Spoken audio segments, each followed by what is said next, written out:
for watching. Don't forget to like, comment, share and subscribe to Mufti Tariq Masood, famous scholar.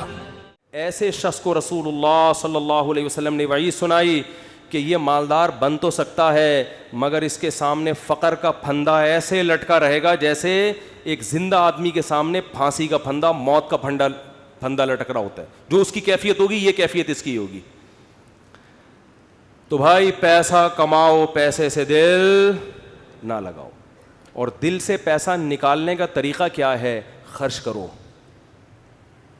ہمارے حضرت فرمایا کرتے تھے کہ پہلے زمانے میں بزرگان دین کڑک کڑک نوٹ جلوایا کرتے تھے، 5-5 ہزار کے نا، کہتے جلاؤ اس کو. آج اس کی اجازت نہیں ہے، اس میں نقصان ہے، لیکن دل سے نکالنے کے لیے نا جلواتے تھے. تو آپ جلائیں نہیں، خرچ کریں. کبھی کبھار ایسے گڈی نکال کے کسی اچھے ٹرسٹ میں دے دی، کسی غریب کو دے دی. اور سب سے زیادہ مصداق پیسہ خرچ کرنے کا آپ کے قریبی رشتہ دار ہیں، ان کو دو. آج کل لوگوں نے ہدیے رشتہ داروں میں دینا چھوڑ دیا ہے. بس عید بقرعید پہ کوئی کھانا وانا کھلا دیتے ہیں. بھائی بہن کو لفافے میں گڈی ڈالے، پکڑا دے، جلے گا. جب یہ دل جلے نا، اتنا صدقہ ہو کہ دل میں آرے چلیں، تو یہ آرے چلنے سے دل آئینے کی طرح شفاف ہو جائے گا. شاعر نے کہا ہے نا، آئینہ بنتا ہے رگڑے لاکھ جب کھاتا ہے دل، کچھ نہ پوچھو دل بڑی مشکل سے بن پاتا ہے دل. دل کو دل بنانا تھوڑا ڈیفیکلٹ کام ہے. تو اس کا طریقہ یہ ہے کہ اس میں ذرا رندا چلے گا نا، رگڑا لگے گا. جب ہم وہ کیا کہتے ہیں، وہ جو ریگمال سے گھسائی ہوتی ہے نا، تو صدقہ کرتے ہوئے اتنا بھی نہ کرو کہ کل دوسروں سے بھیک مانگنی پڑ جائے، اتنا بھی نہ کرو، لیکن اتنا ہو کہ لگے کہ دل پہ گھسائی ہو، تھوڑا سا تکلیف ہو. رسول اللہ صلی اللہ علیہ وسلم نے فرمایا سب سے افضل صدقہ یہ ہے تأمل الغنا وتخشى الفقر، کہ آپ کو یہ ہو کہ اگر میں نے صدقہ کیا تو ہو سکتا ہے میں غریب نہ ہو جاؤں کل، اور اگر نہیں کیا تو اس پیسے سے مزید پیسہ بنا لوں گا. اس کنڈیشن میں جب آپ صدقہ کرو گے تو نبی نے فرمایا یہ صدقہ سب سے افضل ہے. اس میں آپ کا دل بہت جلتا ہے، اور اللہ کا وعدہ ہے کہ جو اللہ کے لیے دیتا ہے وہ غریب تو ہوتا ہی نہیں ہے. صدقے سے کبھی مال ہم نے کبھی نہیں کسی سخی آدمی کو غریب ہوتے دیکھا. تو اس سے دنیا کی محبت کم ہوگی. حدیث مکمل کر کے بس بیان ختم کرتا ہوں. فرمایا جعل اللہ فقرہ بین عینی وفرق علیہ شملا، جب دولت کو ہدف بنائے گا، مسلط کر لے گا، تو فقر کا پھندا اللہ اس کے سامنے لٹکا دیں گے. ہر وقت ڈر لگا رہے گا یار میں غریب نہ ہو جاؤں. پیسہ ہے، پلاٹ پڑے ہوئے، لیکن ڈر لگا رہے گا یار میں غریب نہ ہو جاؤں. دوسرا فرمایا وفرق علیہ شملا، اس کی فکروں کو اللہ بکھیر دیں گے.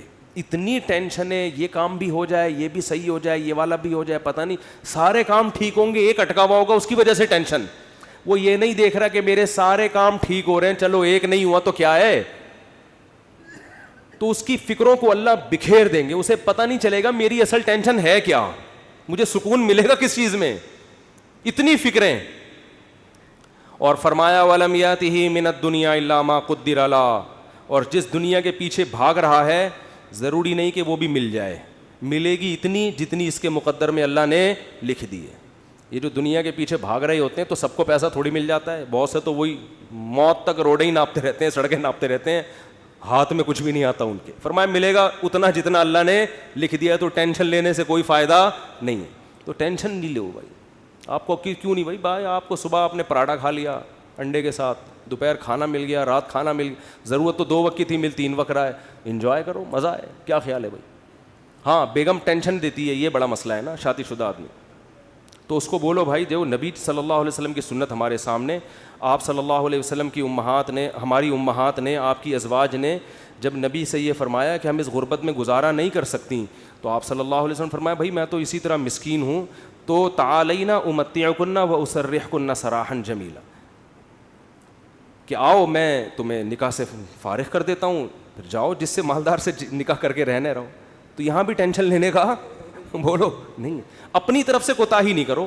یہ نہیں کہ ادھر پیسے لاکر میں چھپا کے رکھے ہوئے ہیں بینکوں میں اور بیگم کو یہ بتا رہے جیسے میرے پاس کھانے کو روٹی نہیں ہے. یہ ناجائز ہے, یہ حرام ہے. اگر واقعی قدرت کی طرف سے آپ غریب ہو گئے تو بیگم کو 2 لفظوں میں بتا دیں, بیگم صاحبہ یہی میرے پاس آمدن ہے, اتنی میری تنخواہ ہے, اس میں اتنے ہی انڈے آ سکتے ہیں, اس سے زیادہ میں سٹی اسکول بیکن ہاؤس میں بچوں کو نہیں پڑھا سکتا, رہنے رہو ورنہ پتلی گلی سے نکلو. تو ٹینشن تو لینی نہیں ہے نا, خامخواہ کی ٹینشنیں کیوں مسلط کی ہوئی ہیں. لوگوں میں بدنام ہو جائیں گے, یہ بھی بڑا ایک مسئلہ ہوتا ہے. لوگ کہیں گے, دیکھو لوگوں کو خوش کرنے کے چکر میں رہو گے. یہ کبھی بھی گدھے والا قصہ سنا دوں اگر آپ اجازت ہیں, ٹائم ہو گیا ان کی وجہ سے, آج تھوڑا سا 5 منٹ. وہ ایک آدمی جو تھا, بڑی عمر کا آدمی, اپنے بیٹے کے ساتھ گدھے پہ بیٹھ کے سفر کر رہا ہے. لمبا سفر تھا, باپ گدھے پہ بیٹھ گیا, بچہ آگے آگے. تو لوگوں نے کہا دیکھو باپ ہونے کا ناجائز فائدہ اٹھا رہا ہے, خود گدھے پہ بیٹھا ہوا ہے, بچے کو, چھوٹے معصوم بچے کو پیدل کیا ہوا ہے اس نے, بے ادب بنا رہا ہے اپنی اولاد کو, پہ ترس نہیں کھا رہا. معصوم بچہ ہے بھائی, تو باپ ہے, ایجڈ, ٹھیک ہے, اتنا کمزور تو نہیں ہے نا, چھوٹے بچے کو تو نے ایسے معصوم بچے پہ ترس کھانے کے بجائے باپ ہونے کا ناجائز فائدہ. جب لوگوں نے تانے دیے, اس نے کہا چلو میں نیچے آ جاتا ہوں, بچے کو اوپر بٹھا دیتا ہوں. بچے کو جب اوپر بٹھایا تو لوگوں نے کہا ابھی سے بے ادب بنا رہا ہے بچے کو, تمیز نہیں سکھا رہا. بچے کو باپ بنایا ہوا ہے, خود کیا بنا ہوا ہے, بیٹا بنا ہوا ہے. تو یہ بچہ بڑا ہو کر اس کا گریبان پکڑے گا. تو اس نے کیا کیا, اس نے کہا چلو یار دونوں ہی بیٹھ جاتے ہیں. دونوں بیٹھ گئے. لوگوں نے کہا گدھا ایک ہے, بندے 2 بیٹھے ہوئے ہیں. گدھا ایک ہے, بندے 2 بیٹھے ہوئے ہیں. ترس نہیں آ رہا جانور کے, گدھے کے گدھا ہونے کا ناجائز فائدہ اٹھا رہے ہیں. وہ تو گدھا ہے, تم تو انسان ہو نا. یہی تانے ہوتے ہیں لوگوں کے. اس نے کہا چلو دونوں نیچے اتر جاتے ہیں. اب گدھا خالی. تو لوگوں نے کہا گدھا وہ ہے, حرکتیں ان کی گدھوں جیسی ہیں. بنایا اللہ نے ان کو گدھا, کام ان کے گدھوں جیسے. جب تمہارے پاس سواری موجود ہے تو بے وقوفو پیدل کیوں جا رہے ہو. گدھا وہ ہے, کام دیکھو ان کے گدھوں جیسے ہیں. اس نے آگے اٹھا کے دریا میں گدھے کو پھینکا, بولا ایسے ہی ٹھیک. تو بے وقوف تھے. لوگوں کو کہنے دیتے بھائی آپ کو جو سمجھ میں آ رہا ہے آپ اس پر عمل کرو. لوگ جب خود کسی گدھے کے ساتھ سفر کریں گے نا, بھگتیں گے, تو خود فیصلہ کریں گے ہم نے کیا کرنا ہے. تو اس لیے لوگوں کی ٹینشن مت لیا کرو. یہ اس کا کوئی خدا کی, لوگ برائی پہ خوش ہوتے ہیں, لوگ برے کاموں پہ خوش ہوتے ہیں, اچھے کاموں پہ لوگ خوش نہیں ہوتے. آپ نے جو کھوپڑی میں آ رہا ہے وہ کرو. جو چیز آپ کی استطاعت میں نہیں ہے اس پہ ٹینشن کس بات کی لے بھائی آدمی. دیکھو جیل میں کوئی قیدی ہو اور رہائی کا انتظام ختم ہو جائے تو ہم کیا کہیں گے اس کے, بھائی تو صبر کر, بس یہی زندگی گزار, ہنسی خوشی اسی میں خوش رہنے کی کوشش. ایک صاحب نے مجھے بتایا کہ ان کو 4 مہینے کی جیل ہو گئی اور وہ جیل بھی غلط کیس میں اندر. باہر نکلے تو بڑے فٹ فاٹ. میں نے کہا, میں ان سے ملا تو میں نے کہا جیل میں جا کے تو لوگوں کی حالت ایسی ہوتی ہے, اور غلط کیس, مجرم بھی نہیں تھے. کہتے ہیں میں جب جیل میں گیا تو مجھے نہیں پتا تھا کب نکلنا ہے میں نے یہاں سے. تو کہہ رہے میں نے کہا اب اسی کو انجوائے کرو, کانفیڈنس دیکھیں. اب کیا کرو جب ایک چیز اپنے اختیار میں ہی نہیں ہے. تو کہہ رہے میں وہاں ڈپس لگاتا تھا تاکہ تھکاوٹ ہو اور نیند آئے مجھے. اور اچھا وہ ڈولے شولے بھی نا کافی بن چکے تھے ان کے بڑے. میں نے کہا کیا کر رہے, کہہ رہے بھائی ہم ڈپس لگاتے تھے, اٹھک بیٹھک 400 بیٹھکیں اوپر نیچے, اور اس طرح میں سارا. اور کہہ رہے جن لوگوں نے یہ کام نہیں کیا وہ دیواروں سے سر مار مار کے پاگل ہو گئے. وہ تو جو چیز اپنے اختیار میں نہیں ہوتی اس کی انسان ٹینشن نہیں لیتا. بھائی اختیار, غربت, آپ کمانے کی کوشش کر لی پھر بھی نہیں آ رہے ہیں تو پھر بھی کوئی سسرال والے, اور سسر اگر تنگ کرے نا, سسر بولیں گے ہمارے بچے کو سٹی اسکول میں کیوں ایڈمیشن نہیں دلا رہے, ہمارا یہ بھی, ہماری بھی تو اولاد ہے نا. ایک صاحب نے مجھے کہا کہ بھائی میرے پاس پیسے ہی نہیں بچتے, انڈے کے پیسے نہیں ہیں میرے پاس, میں بچے کو بیکن ہاؤس میں سٹی اسکول میں کیسے پڑھاؤں. تو میں نے کہا نہیں پڑھاؤ یار, جتنی کی استطاعت ہے اس حساب سے پڑھا لو. کہہ رہے ہیں سسرال والے تنگ کر رہے ہیں, ساس کا فون آتا ہے کہ کیا کر رہے ہو. تو میں نے کہا ساس کو بول دو کہ میری اولاد ہے بھائی, میں زیادہ اچھا فیصلہ کر سکتا ہوں.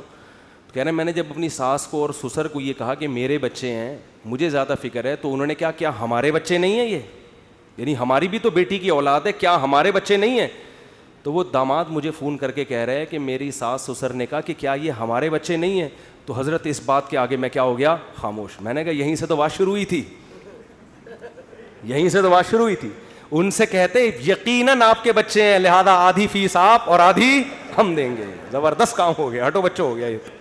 میں نے کہا انہوں نے تو خود جواب دے دیا, فری پھوکٹ کے بچے تو سارے محلے کے اپنے بچے بنا لو. میں نے کہا ان سے بولو سٹی اسکول کی آدھی فیس آپ دیں گے کیونکہ آپ کے بچے بھی ہیں, ورنہ صرف مشورے کی حد تک نہیں ہوتا یہ. تو میں نے کہا بھائی ٹینشن نہیں لے, جتنی تیرے اندر گنجائش ہے ٹھیک ہے, نہیں ہے تو نہیں ہے.